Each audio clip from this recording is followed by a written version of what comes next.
Hello everyone, कैसे हैं आप लोग। आज हम देखने वाले इंडियन कॉन्स्टिट्यूशन में जो फंडामेंटल राइट्स में पार्ट 2 है, आर्टिकल 13 स्टार्ट करने वाले।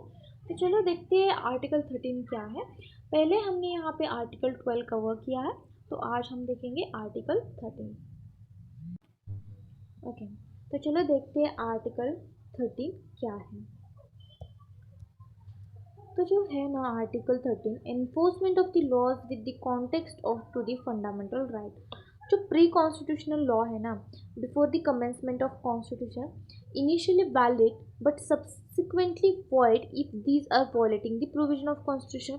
देखो, जो प्री कॉन्स्टिट्यूशनल लॉज जो थे, मतलब कॉन्स्टिट्यूशन इनैक्ट होने से पहले जो लॉज थे, वो यहाँ पे क्या होंगे, जो before the commencement of the constitution initially valid ही रहेंगे। वो इनिशियली क्या होगा, वो वैलिड ही रहेगा।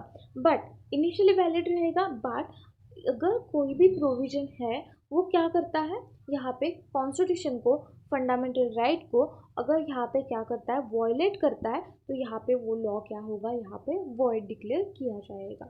पोस्ट कॉन्स्टिट्यूशनल का क्या है यहाँ पे, parliament shall not make any law in violation of the fundamental right. तो पोस्ट कॉन्स्टिट्यूशनल है, तो यहाँ पे कॉन्स्टिट्यूशन तो अब हमको पता है ना, तो अब आप लॉ बना रहे हो कोई भी लॉ, आईपीसी है, बीएनएस है, सीआरबीसी है। तो अगर आप कोई भी यहाँ पे लॉ, स्टेट लॉ है, जनरल लॉ है, कोई भी लॉ है, अगर आप यहाँ पे बना रहे हो, तो आप यहाँ पे जो parliament shall not make law violation of fundamental right को वायलेट करते हुए और कॉन्स्टिट्यूशन को वायलेट करते हुए कोई भी लॉ नहीं बनाएगी।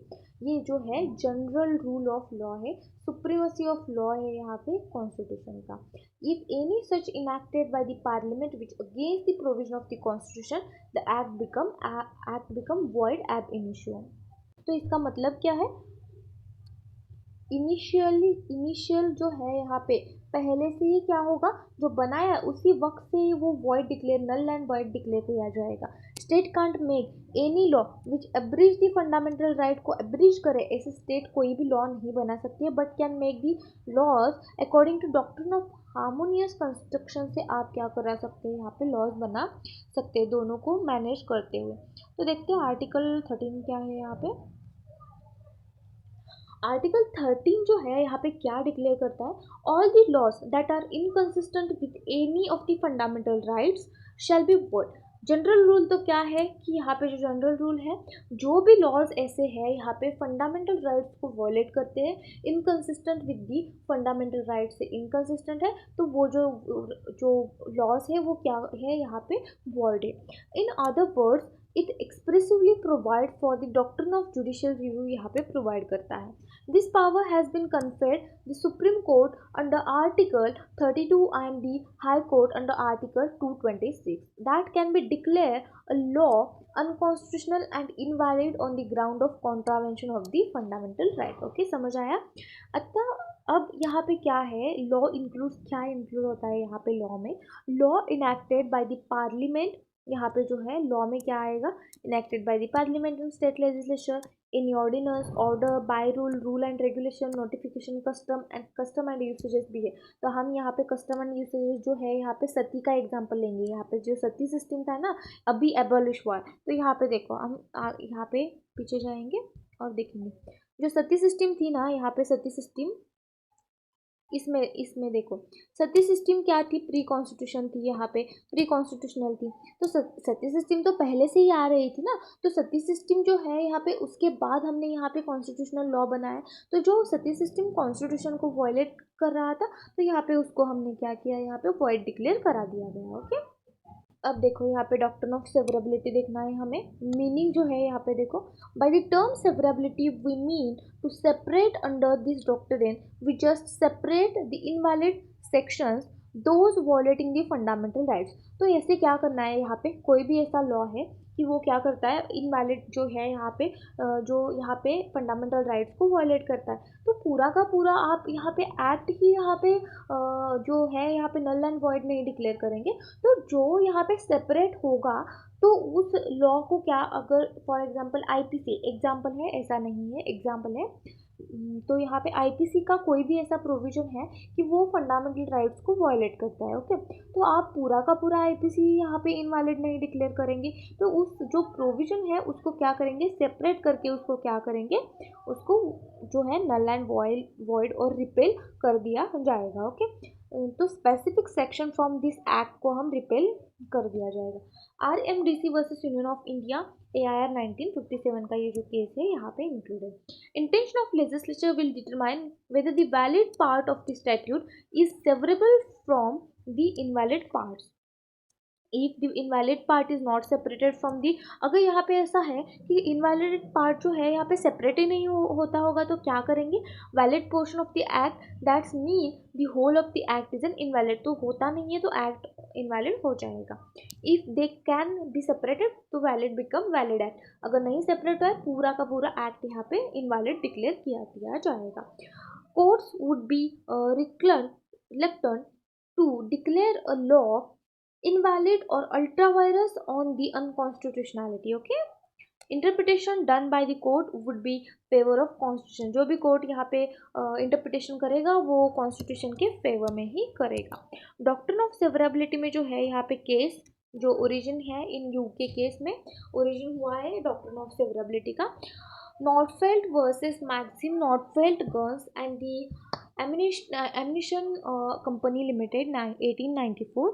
Purpose of the Article 13 of the Indian Constitution, it means to separate the valid portion of the law from the invalid provisions. तो यहाँ पे पूरा का पूरा एक्ट को यहाँ पे इनवैलिड नहीं करना है, आपको क्या करना है उतना ही पोर्शन क्या है जो वॉयलेट कर रहा है उसको आप सेपरेट करा दीजिए, okay. The main object of the doctrine is retain the act और legislature in the force discarding और डिलेटिंग द वॉइड प्रोविजन। आप यहाँ पे क्या कर सकते हैं, डिसरिगार्ड कर सकते हैं, जो भी यहाँ पे वॉयलेट करते हैं प्रोविजन उसको क्या करें, डिलीट करें, okay. AK Gopalan versus state of Madras PD action जो है section 14 was against the fundamental rights not the whole of the law. तो यहाँ पे सेक्शन 14 यहाँ पे वॉयलेट करता था फंडामेंटल राइट को, पूरा का पूरा एक्ट यहाँ पे जो है यहाँ पे आपको क्या करना नहीं है, जो यहाँ पे इनवैलिड डिक्लेयर नहीं करना है, ओके। तो आगे देखो डॉक्ट्रिन ऑफ इक्लिप्स क्या बात कर रहे हैं। टू हाइड होली और इन द पार्ट और थ्रोइंग इनटू द शेड जो है यहाँ पे इक्लिप्स क्या है, टू हाइड होली। एक तो आप होली मतलब सेवरेबिलिटी में क्या करना है, तो सेवरेबिलिटी में आपको क्या करना है, जो यहाँ पे आपका जो पार्ट है वो वॉयलेट कर रहा है फंडामेंटल राइट को, उसको क्या करो सेपरेट करो और उसको क्या करो इनवैलिड डिक्लेयर करो, डिलीट कर दो। तो इक्लिप्स क्या बात कर रहा है यहाँ पे, इक्लिप्स क्या बात कर रहा है, तो इक्लिप्स क्या करता है कि जो होली टू हाइड होली और पार्ट और थ्रोइंग इनटू द शेड, तो आप क्या करो aims to validate a statute which remains the dormant as it overshadowed by the right based on the principle that a law which violates the fundamental right is not nullity or void ab initio but becomes the only an अनएनफोर्सेबल। तो देखो emergency के time पे जो है यहाँ पे थोड़े हमारे जो राइट्स है यहाँ पे क्या होते हैं, रेस्ट्रिक्ट होते हैं, तो जो है यहाँ पे ओवर शैडोड होते हैं, तो इक्लिप्स जो डॉक्टर ने है यहाँ पे लगा दिया जाता है। तो जो थोड़े जो यहाँ पे लॉज है ना वो क्या होते हैं, ओवर शैडोड हो जाते हैं। तो यहाँ पे हमने यहाँ पे क्या करना नहीं है कि उसको इनवैलिड एब इनिशियो नहीं डिक्लेयर करना है, एक तो डिलीट नहीं करना है, रिपील नहीं करना है, लेकिन जो है टेम्पररी पीरियड के लिए क्या करना है उसको जो अनएनफोर्सेबल करना है, बिकम्स अनएनफोर्सेबल। तो यहाँ पे ओवर शैडोड करना है हमें ऐसे, ये जो लॉज है यहाँ पे थोड़े लॉज जो है यहाँ पे उसको ओवर शैडोड करना है, okay. Such laws be wiped out totally from the statute book, okay. तो देखो इंपॉर्टेंट केस जो है यहाँ पे डॉक्ट्रिन ऑफ इक्लिप्स के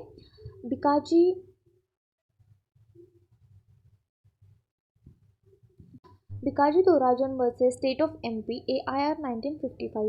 The doctrine of eclipse envisages that a pre-constitutional law inconsistent with the fundamental rights was not beat out all the together of the statute book after the commencement of the constitution as continued to exist in the respect of rights and liability occurred before the date of constitution, okay. The law therefore be regarded eclipsed for the time being by relevant fundamental rights. It was the government in a moribund condition for the purpose it the relevant fundamental right amended, then the all blemish or infirmity the law would cease to be unconstitutional and becomes reviewed. Okay, Deepchand versus state of UP, यहाँ पे क्या बोला है तो देखो ये जो case है ना इसमें इतना ही बोला है, सिंपल है ये केस। तो जो ये केस है ना इसको हम Bikaji versus state of MP भी बोलते हैं यहाँ पे। तो Bikaji versus state of MP में क्या था, केस जो है यहाँ पे the case revolve around the CP and the Berar Motor Vehicles Amendment Act 1947, which was challenged for the violating the fundamental rights related to the property and business practices को यहाँ पे चैलेंज किया गया था। डॉक्ट्रिन ऑफ इक्लिप्स क्या बात करता है, the supreme court in this case held that the pre constitutional law जो है यहाँ पे inconsistent with the fundamental rights है, तो नॉटली यहाँ पे are not nullified but rather eclipsed और रेंडर्ड अनएनफोर्सिएबल यहाँ पे कर सकते हैं। तो सिग्निफिकेंस क्या हुआ, यहाँ पे आपको क्या करना है, जो फंडामेंटल राइट्स वायलेट करता है ना, तो यहाँ पे आपको क्या करना है, जो रादर यहाँ पे नलीफाई नहीं करना है लेकिन यहाँ पे अनएनफोर्सिएबल होगा वो। ओके, उसके बाद दीपचंद जो है यहाँ पे दीपचंद का केस देखेंगे, Deepchand versus state of UP AIR 1959।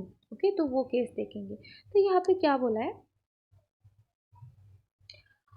in case of contravention of fundamental right limited to the citizen only, it will be operate with respect to the non-citizen, but it will not be reviewed co-citizen unless it reviewed by the constitutional amendment। तो इस case में क्या हुआ था,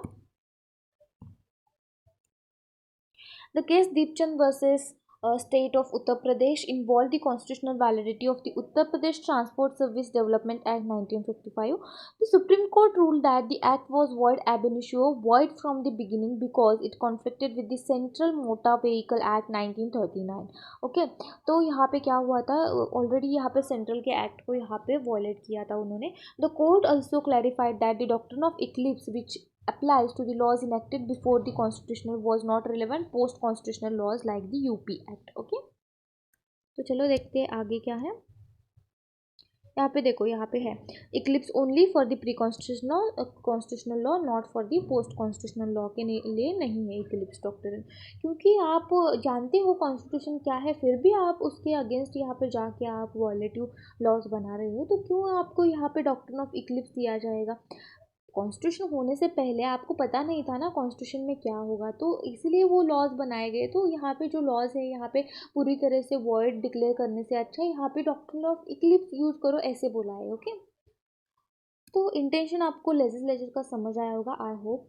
doctrine of, आप जो पूरा constitution पढ़ते हैं ना, तब जो इंटेंशन ऑफ दी जो कॉन्स्टिट्यूशन मेकर का इंटेंशन है वो आप समझ लेके आप यहाँ पे जो कॉन्स्टिट्यूशन हो वो पढ़ो। Okay, the state of Gujarat versus Ambika mills का जो केस है यहाँ पे, स्टेट यहाँ पे कौन सा है, state of Gujarat versus Ambika mills. ये जो केस है ना, it was stated that, sorry, यहाँ पे जो केस है state of Gujarat versus Ambika mills का जो केस है in 1989, it was stated that the doctrine of eclipse applies to pre and post constitutional law both. Okay, it was stated that the doctrine of eclipse क्या बोलता है यहाँ पे, applies to pre and post constitutional both पे apply होगा, ऐसे इस case में बोला गया। But for the non-citizens or the company, this doctrine is not applied, and even the law which would have been impugned in the case of citizens would be applicable on them as a valid। okay, तो देखते हैं आगे क्या है। अब देखते हैं कि डॉक्ट्रिन ऑफ पेरेंट्स पैट्री क्या होता है।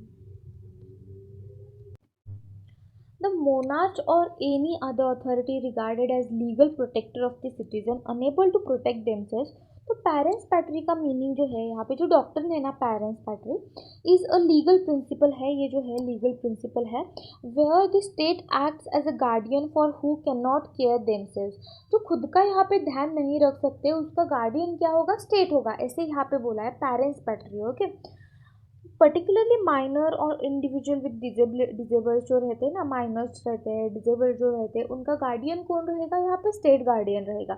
It stems from the English common law से ये जो आया है यहाँ पे, and allows the government to intervene to protect the welfare of the vulnerable population. तो वल्नरेबल पॉपुलेशन जो है यहाँ पे उसको प्रोटेक्ट करने के लिए उनके गार्डियन कौन रहेगा यहाँ पे, जो स्टेट है यहाँ पे वो यहाँ पे गार्डियन रहेगा। तो यहाँ पे वल्नरेबल जो है, यहाँ पे जो फीमेल है, चिल्ड्रन है, डिजेबल पर्सन है, उनका जो गार्डियन कौन रहेगा, यहाँ पे स्टेट गार्डियन रहेगा। इतना ही इस जो पेरेंट्स पैट्रिया इसका मीनिंग है। ओके, तो according to Vajiram and Ravi in India, तो जो है पॉपुलेशन की यहाँ पे उन्होंने यहाँ पे डेफिनेशन दी है। In India this doctrine recognised and applied through the various laws and judicial decisions, emphasizing the state's role in ensuring the social justice and protecting the vulnerable according to the okay. इसके बाद तो state as a guardian जो है यहाँ पे empowers the state to parent for the individuals who can not protect their own यहाँ पे interest, वो जो प्रोटेक्ट नहीं कर पाते हैं उनका जो गार्डियन कौन रहेगा, यहाँ पे स्टेट गार्डियन रहेगा। ओके, जो जुवेनाइल जस्टिस है, चाइल्ड कस्टडी जो है यहाँ पे एग्जांपल, कंज्यूमर प्रोटेक्शन है, एनवायरमेंटल प्रोटेक्शन है, तो ये जो है यहाँ पे कौन होंगे, यहाँ पे गार्डियन जो है स्टेट रहेंगे। तो यहाँ पे Charanlal Sahu versus Union of India, Heller versus Doe. तो यहाँ पे जस्टिस केनेडी जो है observe that the state has legitimate interest under its parens patriae powers in the providing care to its citizen who are unable to care themselves. जो है यहाँ पे meaning जो अभी मैंने बताया वही है। तो देखते हैं नेक्स्ट यहाँ पे डॉक्ट्रिन क्या है। Doctrine of waiver in the Basheshar Nath versus income tax commissioner 1959। तो इसका रेफरेंस हमने पिछली वीडियो में देखा था, तो यहाँ पे जो है हम ब्रीफ में देखेंगे क्या है। यहाँ पे जो केस जो है यहाँ पे उसका बाशेश्वर Nath versus income tax commissioner 1959 जो है, तो यहाँ पे क्या हुआ था।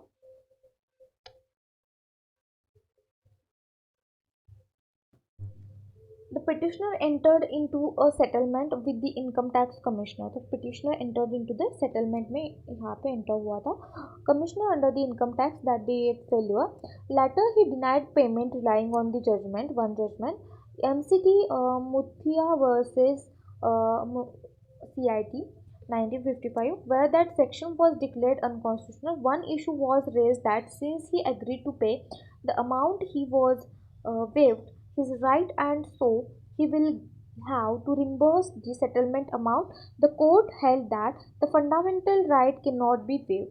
Similar ruling was held Olga Tellis versus case जो है यहाँ पे केस जो है उसी में सिमिलर हेल्ड किया गया था। तो देखते आपको समझ आया होगा, नहीं मुझे पता है समझ नहीं आया होगा।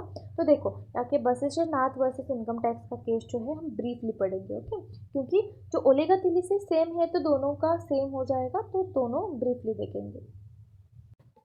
तो देखो बशेश्वर नाथ का जो केस है यहाँ पे, बशेश्वर नाथ वॉज अक्यूज और इवेडिंग द इनकम टैक्स। तो बशेश्वर नाथ जो थे यहाँ पे अक्यूज थे, यहाँ पे जो इवेड कर रहे थे इनकम टैक्स का। ओके, तो यहाँ पे उसके बाद evading income tax under the taxation on income investigation commission act 1947 के अंडर ही entered into a settlement with the authorities under the section 8A में क्या हुआ, यहाँ पे एंटर हुए 8A of the act agreed to pay the tax and penalty. तो उन्होंने एंटर किया एंड यहाँ पे सेक्शन 8A के अंडर एंड यहाँ पे उन्होंने क्या किया, एग्री किए कि हम हाँ यहाँ पे मैं टैक्स पे करूँगा और पेनाल्टी जो भी है यहाँ पे कर दूंगा। Later another case under section 5(1) में of the same act was declared unconstitutional as it violated Article 14 right to equality. Basheshar Nath then refuse to follow the settlement. तो बशेश्वर नाथ बाद में यहाँ पे क्या किया, उन्होंने फॉलो करने को यहाँ पे रिफ्यूज कर दिया गया, arguing that it was based on the unconstitutional law. तो यहाँ पे based on the unconstitutional law ऐसे कुछ करके यहाँ पे उन्होंने क्या किया, यहाँ पे आर्ग्यू कर दिया यहाँ पे। Then income tax department argued that had waived his right by the voluntary settling. यहाँ पे इशू क्या था, can a person waive his fundamental right under our constitution. में जो फंडामेंटल राइट है यहाँ पे वेव ऑफ कर सकता है या नहीं, ये जो है यहाँ पे मेन इशू था। Supreme court held that fundamental rights can not be waived by an any individual. तो कोई भी ऐसा इंडिविजुअल नहीं है कि वो फंडामेंटल राइट्स वेव ऑफ कर सकता है, नहीं कर सकता है। Rights under Part 3 of the Constitution are guaranteed and not subject to waiver. Since the Section 5(1) जो है यहाँ पे was unconstitutional declare है, entire procedure and settlement based on the it become invalid. The state cannot enforce the settlement based on the unconstitutional law. तो जो state क्या नहीं कर सकती, जो based on unconstitutional law है उसके ऊपर settlement नहीं करा सकती है state जो है. तो legal principle क्या है? Doctrine of waiver does not apply to the fundamental rights in India. जो legal principle है. बट यहाँ पे a person can not give up और surrender their fundamental rights even up voluntarily भी यहाँ पे वो क्या नहीं करा सकते, फंडामेंटल राइट्स वेव ऑफ नहीं कर सकते. ओलेगा तिलिस का देखो यहाँ पे क्या हुआ था. फैक्ट जो है, in Mumbai pavement dwellers and the slum residents were the evicted and their shelters demolished by the municipal corporation. The resident filed a petition claiming eviction violates their fundamental right to life under Article 21. The government argued that the resident had admitted they had no legal right to stay, so they had waived their right to challenge the eviction. तो यहाँ पे whether the pavement dwellers जो है यहाँ पे had waived their right to life by acknowledging the illegal occupation, does waiver of the fundamental rights apply when poor citizen consent under the pressure.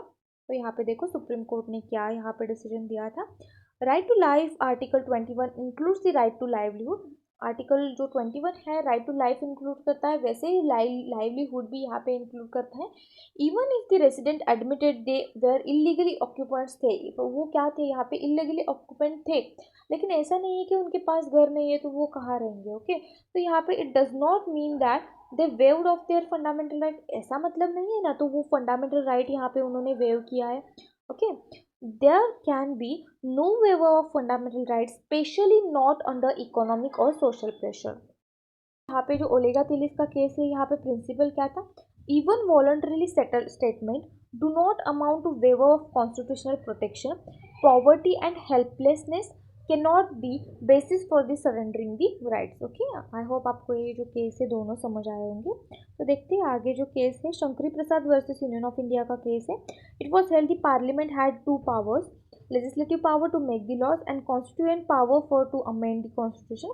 And law made under the constituent power, parliament के पास दो power है, legislative power and amending power.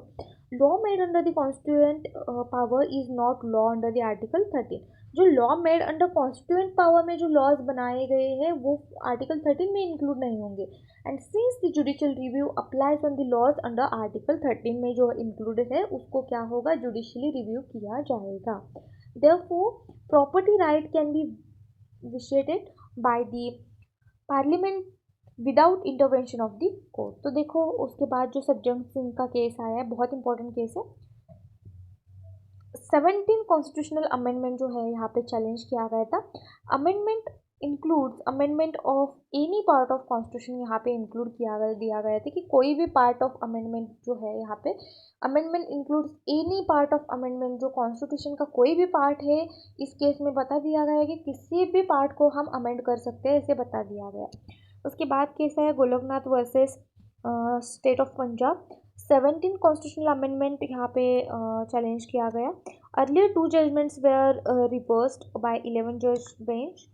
No such division as constituent power and legislative power, and so constituent power under Article 368 is also law under Article 13, and thereby amendable होगा ये जो law है to judicial review by the Supreme Court. Keshavananda Bharti बहुत important, बहुत बहुत most important case है. Kesavananda Bharati versus state of Kerala. Article 368 is both power and procedure.